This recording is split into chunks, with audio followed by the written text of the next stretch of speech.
नागपंचमी है।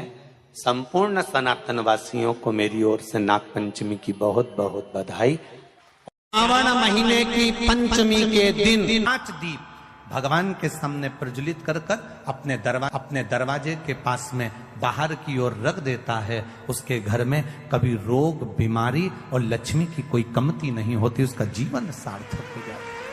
श्रावण के महीने की पंचमी कौन सी तिथि? पंचमी। चाहे वो शुक्ल पक्ष की हो चाहे वो कृष्ण पक्ष की। चढ़ाते हो आप लोग पंचमी के दिन, चाहे नाग पंचमी हो, चाहे श्रावण महीने की शुक्ल पक्ष की, चाहे कृष्ण पक्ष की पंचमी हो।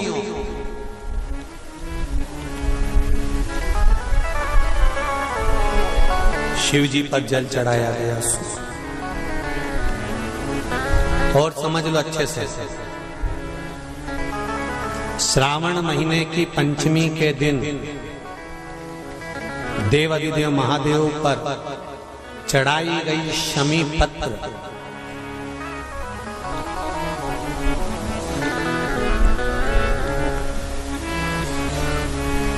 शंकर भगवान पर चढ़ाई गई शमी पत्र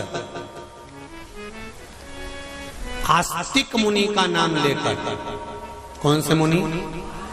आस्तिक मुनि का नाम लेकर शमी पत्र को वापस उठाकर उसको अपने दरवाजे की चौखट पर कहीं पर भी या द्वार पर कहीं पर भी एक ओर रख देने पर घर के अंदर, बगीचे के अंदर सर्प प्रवेश नहीं करता। ध्यान रखिए, सर्प प्रवेश नहीं करेगा। शमी पत्र समर्पित करने पर, उस शमी पत्र को आस्तिक मुनि का स्मरण करने पर, कौन से मुनि है? आस्तिक मुनि का स्मरण करने पर भीतर घर के अंदर बगीचे में सर्प भी प्रवेश नहीं। उस शमी पत्र में जया, विषहरा, शामली वारी, दौतली और देव, ये 5 कन्याओं का भाव प्रकट हो जाता है और वो कन्याएं हमारे घर के द्वार की रक्षा करती हैं। तुम्हारे घर की बहन बेटी क्या करती है? तुम्हारे घर की बहन बेटियां क्या करती हैं? घर में बहन बेटी आती हैं तो बद्दुआ देकर नहीं जाती। घर में कन्याएं रहती हैं, बद्दुआ नहीं देती। घर की बेटियां जब दरवाजा छोड़कर शादी कर वाले दिन, विदाई के दिन अगर जाती भी हैं तो बेटियां हाथ में धान भरकर फेंक कर जाती हैं कि मेरा मायका खूब फले फूले आगे बढ़े। छापे लगाकर चली जाती हैं कि हमने हमारी जीवन की सारी दौलत, जीवन का सारा सुख अपने मायके में दे दिया है। वो बेटियां होती हैं। तो जया, विषहरा, शामली बारी, दौतली, देव, ये उस घर में निवास करती हैं जिससे ये घर में हम रक्षा कर सकते, रक्षा कर सकते। श्रावण के महीने की पंचमी कौन सी तिथि? पंचमी। चाहे वो शुक्ल पक्ष की हो चाहे वो कृष्ण पक्ष की।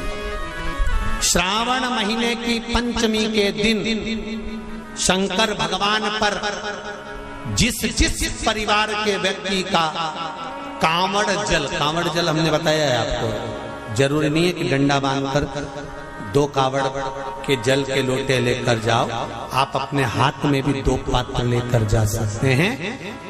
पंचमी तिथि के दिन हाथ में 2 लोटे जल के, 2 कलश जल के जब हम शंकर भगवान को चढ़ाते हैं तो ऊपर जो कमंडल होता है शिव जी के ऊपर जलधारी होती है, जिसमें जया, विषहरा, शामली बारी, दौतली और देव, शंकर भगवान की 5 बेटियां जिसमें विराजमान होती हैं। जब हम जल समर्पित करते हैं, हमारे पीढ़ी में परिवार में अगर कोई अधोगति में मर गया होता है, कुंवारी अवस्था में चले गया होता है, गर्भ में मर गया होता है, गर्भ के बाहर निकल कर भी अगर कुंवारी अवस्था में चले गया होता है, तो श्रावण महीने की दोनों पंचमी पर परिवार का अगर कोई एक व्यक्ति भी जल चढ़ा देता है शंकर भगवान पर, तो सर्प की योनि में नहीं पड़ता, जीव मुक्त हो जाता, प्रेत योनि में सर्प की योनि से मुक्त हो जाता।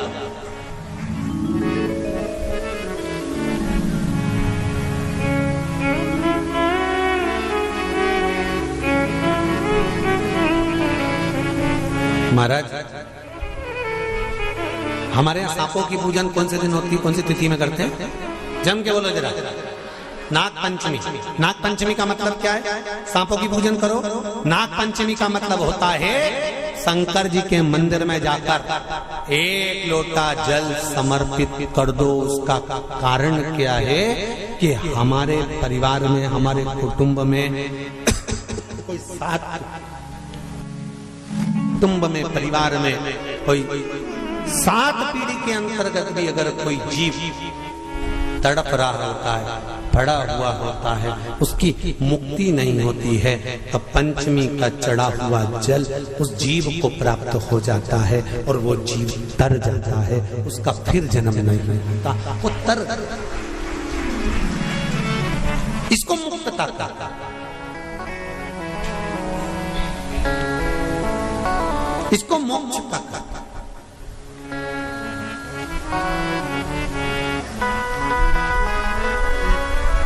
ये मुक्ति, ये मोक्ष, इसी को कहेंगे कि ये मुक्तता है। महाराज,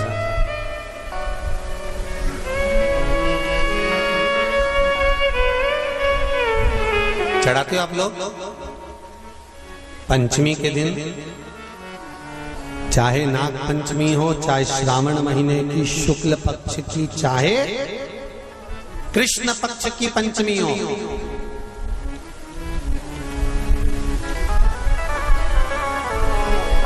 शिव जी पर जल चढ़ाया गया।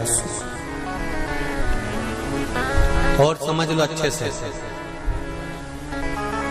श्रावण महीने की पंचमी के दिन देवाधिदेव महादेव पर चढ़ाई गई शमी पत्र,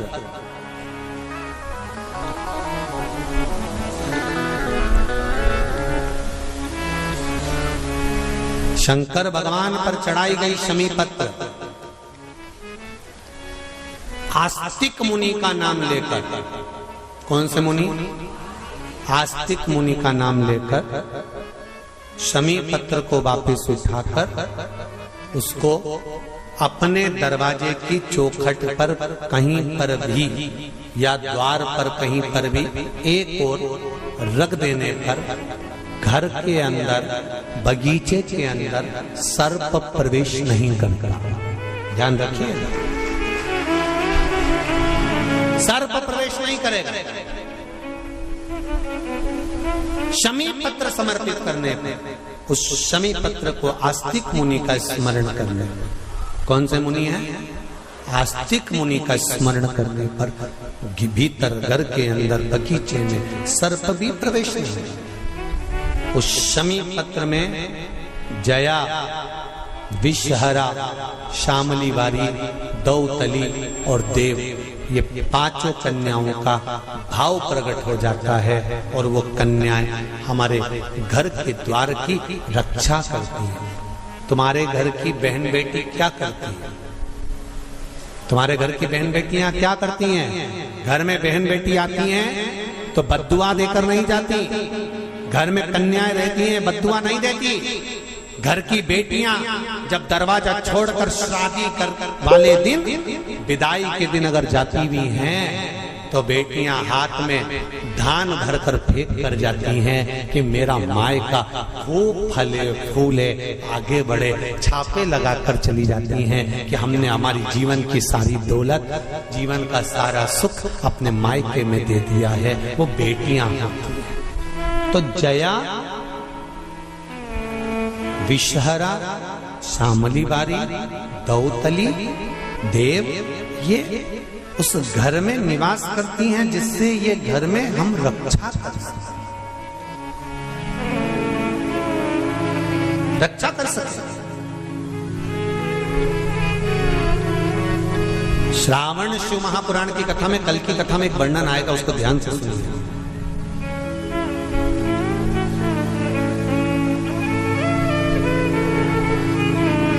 उदर, पेट सारी बीमारियों का केंद्र बिंदु है, सारी बीमारियों का केंद्र बिंदु हमारा उदर। कहीं इसमें तकलीफ होती है, एसिडिटी बन जाती है, कोई बड़ी बड़ी बीमारियां इसी के माध्यम से, पेट के माध्यम, तो उसके लिए कल की कथा में श्रावण के महीने का बड़ा सुंदर भाव प्रकट होगा कि हमारे उदर से जुड़े हुए प्रॉब्लम, केवल एक तिथि और एक ही दिन शंकर भगवान पर जल चढ़ाकर उस जल का 3 बार आचमन करने पर ही उदर की बीमारी मिट जाती है। वो श्रावण के महीने का बड़ा सुंदर कथा है, उसको अपन श्रवण करते हुए आगे बढ़ेंगे। वो श्रावण। शिवलिंग में 5 जगह ऐसी होती है जहां पर अगर चंदन का लेपन कर दिया जाता है तो विपदा, बांधा, तकलीफें, कष्ट दूर होता चले। 5 स्थान बता, उसको समझिए। शिवलिंग को अपन मान लो, इसको जलाधारी मानो, जहां से जल गया था, ठीक है। ये गोल भाग जलाधारी जिस पर शिवपिंडी रखिए, यहीं पर अपन गणेश जी, कार्तिकेय का स्थान, बीच में अशोक सुंदरी का स्थान मानो। अब इसको समझिएगा। 5 स्थान बताए। पहला स्थान भगवान शंकर के पूरे शिवलिंग का मध्य भाग, ये पूरा जो शिवलिंग है शिव जी का, उस शिवलिंग का मध्य भाग प्रथम। द्वितीय है जहां पर गंगा का अविरल धारा निरंतर बह रही है, द्वितीय स्थान गंगा की धारा का मूल बिंदु शिखा, पहला।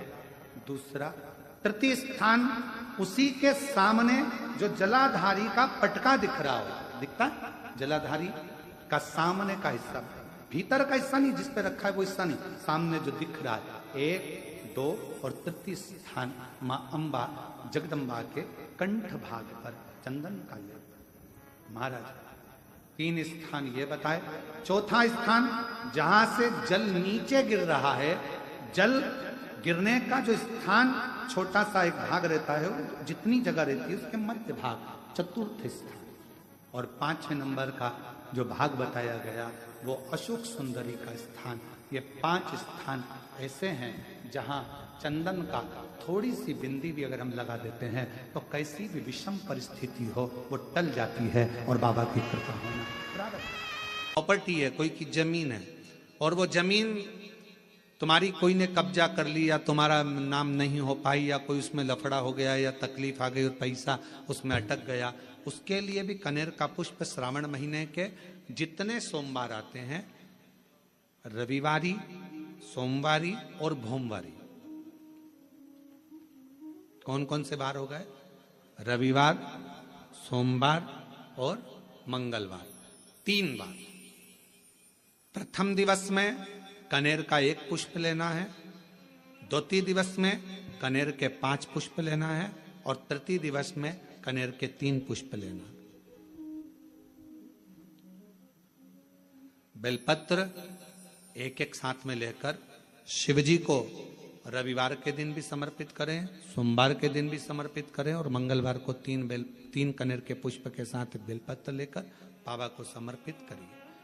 कितना भी अटकी हुई प्रॉपर्टी होगी, कह दिया उसने मैं तेरे नाम प्लाट नहीं कराऊंगा और पैसा लेकर बैठ गया या पैसा नहीं दे रहा है या किसी भी रूप में वो अटका हुआ है, अगर सावन के 4 सोमवार पढ़े या 5 सोमवार पढ़े, आपने ये प्रत्येक सावन के सोमवार के पहले, फिर से बोलो कौन सा बार?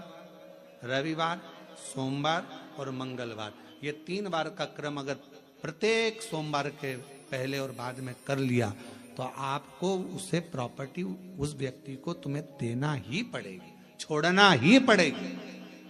उसको खुद अपने आप में बेचैनी होने लगेगी, मुझे बुलाएगा, आपको जाना नहीं पड़ेगा, खुद बस फोन लगाया आपने, भैया हमारा करा दो, हमारा करा दो, 2 बार 3 बार अगर बोला, चौथी बार वो खुद बुलाएगा, बेचैनी बढ़ेगी।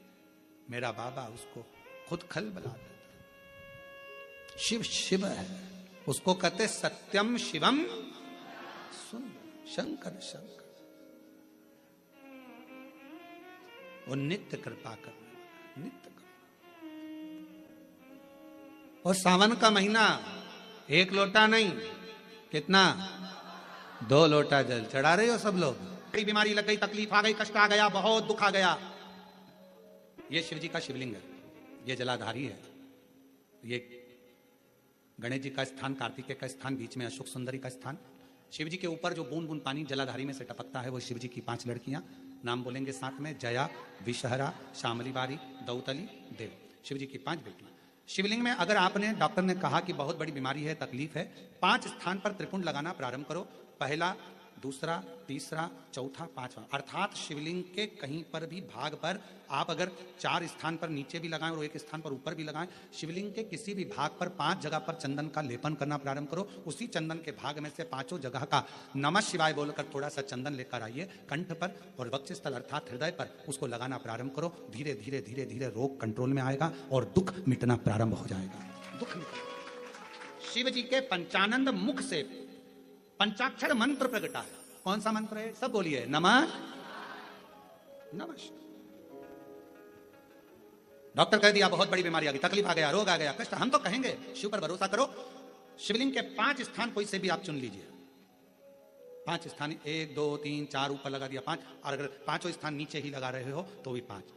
कोई भी शिवलिंग में 5 स्थान पर चंदन लगाना प्रारंभ करिए। उस चंदन का भाग नमः शिवाय, नमः शिवाय, नमः शिवाय, नमः शिवाय, नमः शिवाय कहकर थोड़ा सा लाकर हृदय पर, कंठ पर उस चंदन को लगाइए। ये 5 स्थान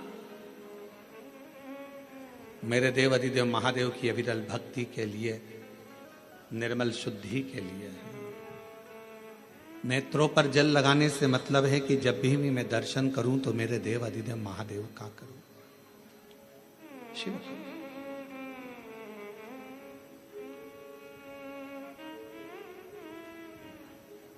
कंठ पर जल लगाने से मतलब है कि मेरे मुख से जो वाणी निकले, और मान लो मेरे मुख से कोई अपशब्द निकल गया तो किसी का बुरा ना हो जाए। कर्णों से जल लगाने से मतलब है कि मेरे कानों के माध्यम से जो शब्द मेरे अंदर जाएं वो मेरे जीवन का कल्याण करें। मस्तिष्क पर जल लगाने से मतलब है कि मेरे भगवान के चरण का जल, उनकी रज मेरे सिर पर चढ़ी रहे और मेरे जीवन में कभी अहंकार ना आए।